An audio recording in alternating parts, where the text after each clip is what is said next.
And I welcome that very much. Both the very clear statements from all the leaders in the new administration, but also the fact that this is not only something we see in words, but we also see it in deeds. For the first time in many years, we see an increase of US military presence in Europe. And we are deploying new battle groups. The US is deploying a new brigade. And we see on the ground more US presence in Europe. So this is a commitment in words, but also in deeds. When it comes to the European Union, I would like to underline the importance of the enhanced cooperation between NATO and the European Union. We have actually been able to bring that to a new level, implementing many different issues or measures, and we signed a joint declaration between the President Tusk, President Juncker and me in Warsaw, and we are now following up and implementing that. We are working closer on hybrid, on cyber, on addressing how to build the capacity in our neighborhood and how to stabilize our neighborhood are areas where we work together with the European Union. And I think actually the NATO-EU cooperation is even more important now, because we live in times with turmoil and unpredictability, and then we need a strong cooperation between NATO and the European Union, and I welcome the very strong US support for that approach. Next question, Ken Thomas with the Associated Press. Thank you, Mr. Vice President. I wanted to ask you about the dismissal of General Flynn recently. Did you feel like you were misled by members of the Trump administration, or were you frustrated that you were left out of the loop on this situation? And what assurances have you received from President Trump that something like this will not happen again? And for Mr. Secretary General, both you and the Trump administration have talked about the need for additional funding for defense. What are the consequences for inaction by NATO members? Is there any scenario in which the Article 5 commitments might be considered conditional if NATO members do not fulfill their defense spending obligations? Thank you, Ken.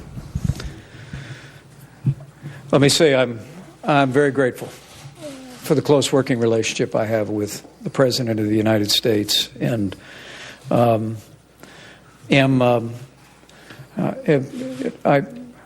would tell you that I was disappointed to learn that the facts that had been conveyed to me by General Flynn were inaccurate. But we honor General Flynn's long service to the United States of America, and I fully support the President's decision to ask for his resignation. It was the proper decision. It was handled properly and in a timely way. And I have great confidence in the national security team of this administration going forward. The combination of our of Secretary Mattis, of Director Pompeo at the CIA, of Secretary Kelly at Homeland Security, I think gives the American people great confidence that the team in this administration is providing the leadership and the direction to those agencies, and also to the President of the United States to advance the security of our people.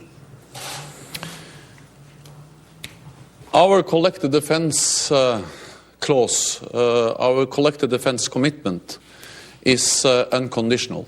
It's absolute, and it's the core of the NATO alliance. And I welcome the very strong commitment of the United States to this transatlantic bond and to this collective defense clause. At the same time, I fully support what has been underlined by President Trump and by Vice President Pence today, the importance of burden sharing.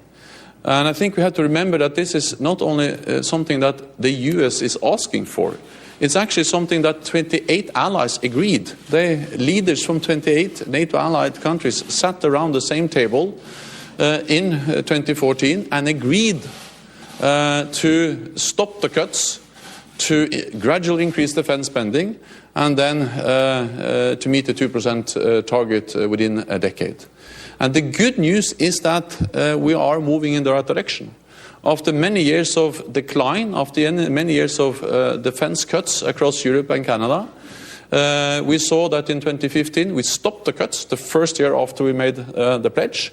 And then in 2016, we have a significant increase of 3.8% in real terms, or $10 billion. There is a long way to go. Much remains to be done, but at least we have turned the corner and we have started to move in the right direction. I am encouraged by that, and I expect all allies to make good on the promise they made in 2014 to increase defense spending and to make sure that we have a fairer burden sharing. Next question goes to Süddeutsche Zeitung, Daniel Brüssler. Yes, a question to the Vice President and the Secretary General. The German Foreign Minister has called the 2% goal too ambitious and said that more spending would not necessarily lead to more security. Are you disappointed by that? And what would be the consequence if a country like Germany would not hold up to the 2% goal? And a question to the Vice President, if I may. President Trump has repeatedly talked about his war with the press. Since NATO is an alliance of values, can you assure the allies that the freedom of press is not under threat in the United States? Thank you. All allies have committed to the defense investment pledge, meaning to stop the cuts and to start to increase. And that also includes Germany, and it has also been clearly expressed from Germany that they are committed to the defense investment pledge we made together in 2014. The good thing is that Germany has started to increase defense spending. In 2017, there will be a significant increase in German defense spending with around 8%. So, of course, Germany, as many other allies, have a long way to go. And some allies will meet the 2% target within a year or two. Romania declared last week that they will meet the 2% target this year. Lithuania and Latvia will soon be able to meet the 2% target also within a year or two. So we are really making progress. Germany has started to increase defense spending. And again, I expect all allies to keep the pledge they made together as leaders in 2014.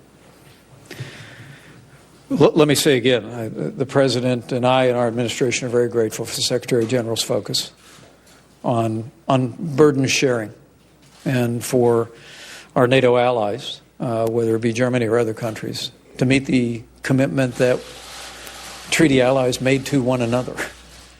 I think it's a demonstration of President Trump's leadership that before taking office he was speaking about. The fact that the United States provides more than 70% of the cost of NATO today, and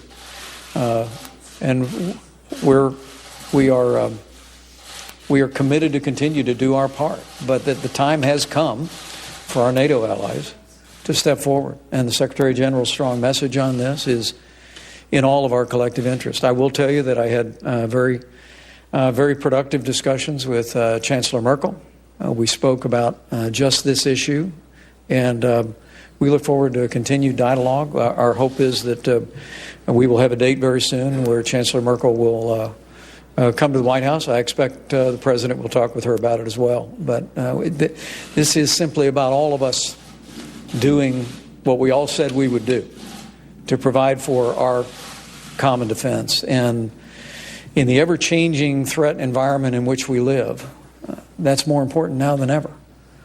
With regard to your second question, rest assured, both the President and I strongly support a free and independent press. But you can anticipate that the President and all of us will continue to call out the media when they play fast and loose with the facts. And the truth is that we have in President Trump someone who has a unique ability to speak directly to the American people. And when the media gets it wrong, I promise you, President Trump will take his case straight to the American people to set the record straight. Next question, Julian Barnes with the Wall Street Journal.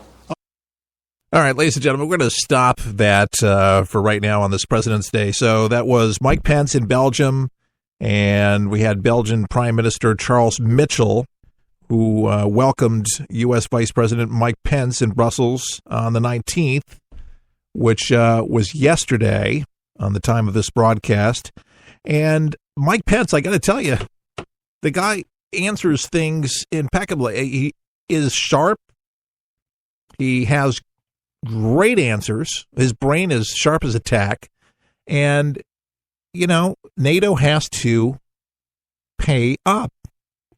America has paid way too many dollars out to the world, and we don't get anything back. And finally, we have a president and a vice president that say the same things. Say what you mean what you say.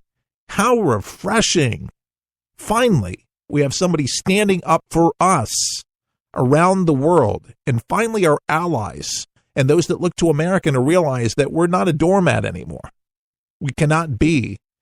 And with the amount of debt, that's absolutely embarrassing. I've said this before on this broadcast, and it's got to be for any business. If you're bleeding financially, if you're trillions of dollars in the hole, that's not a good thing. This will be another discussion that will be coming up before long, is tackling the national debt. And this is one way to do it. We cannot be writing checks out for everybody, especially when they don't lift a finger. They don't do anything for us. It's got to be, you do your part, we'll do our part. And that's what NATO was supposed to be. Unfortunately, we have been anteing up most of the bill there. Most of the bill. And it's unbelievable the amount of money that we've put towards it. And it's been ineffective, largely speaking, for security. So overhauls and that would be a good thing. Having an alliance, and what NATO means, that's great when things work the way they should work. But again, a good CEO, as Donald Trump is, he's going to step in and make sure that our leaders are doing what they're supposed to do, and those that are members to the Security Council, they're doing what they're supposed to do. General Flynn, by the way, that whole matter, several different candidates to replace him. John Bolton, I got to tell you, I've always liked him. I thought he's always sharp, really has a grasp on the world as being ambassador to the UN, been very active. I mean, so many years after that he was ambassador, sharp, connected, knows the people, knows the players, knows how the world operates again. I think he would be a great addition to head up that department, and I hope to God he does. Rush Limbaugh made big news, and he's another talk show host, talking about, how the media, pretty much they did make them and they're not going to break them. I really like what he had to say about that, because this is something that we've said for so long, believing that no matter what they did, whatever they've said, that Americans woke up, patriots woke up. They were concerned about the trajectory of our country. A lot of them liked Obama personally, but they didn't like his policies. And that's very clear from how people voted. And if a lot of people that voted for Trump voted for Obama, clearly people know that. This was across the board. And this is all socio and economic policy. But first, they said the deplorables, remember this from Hillary Clinton, it was just the deplorable group, those segments of people that just voted for him, and that there was no way that this small group of deplorables was going to be able to put Donald Trump into the White House. Well, we know what happened there. So their game, their strategy is going to begin to backfire on them, because Trump's not going to put up with it. Nobody in his administration is going to put up with it anymore. He's just going to talk over him directly to the American people. New news today, left trying to get him with his Twitter feed, saying that he's using an old Android phone that could compromise national security, even though he doesn't make phone calls on it. And he's not sending emails on it because he doesn't like emails. He likes a courier to deliver the emails. It has nothing to do with emails. It's their fear, from what I've heard, it has not so much the tweets, it's the phone.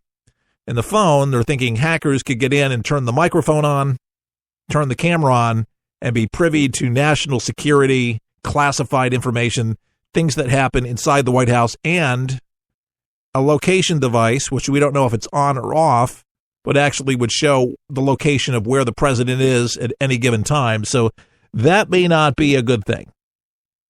So we'll see how that's addressed, the White House mum at this moment. But it is an interesting point, and I will have to say, you don't want to compromise your position, especially being the president. So in light of Hillary Clinton with her servers and with her Blackberries and stuff like that, that definitely needs to be under control. So hopefully Donald Trump will actually see the light in that, given a device that actually has gone through the rigor of the White House and with the FBI to make sure that it is safe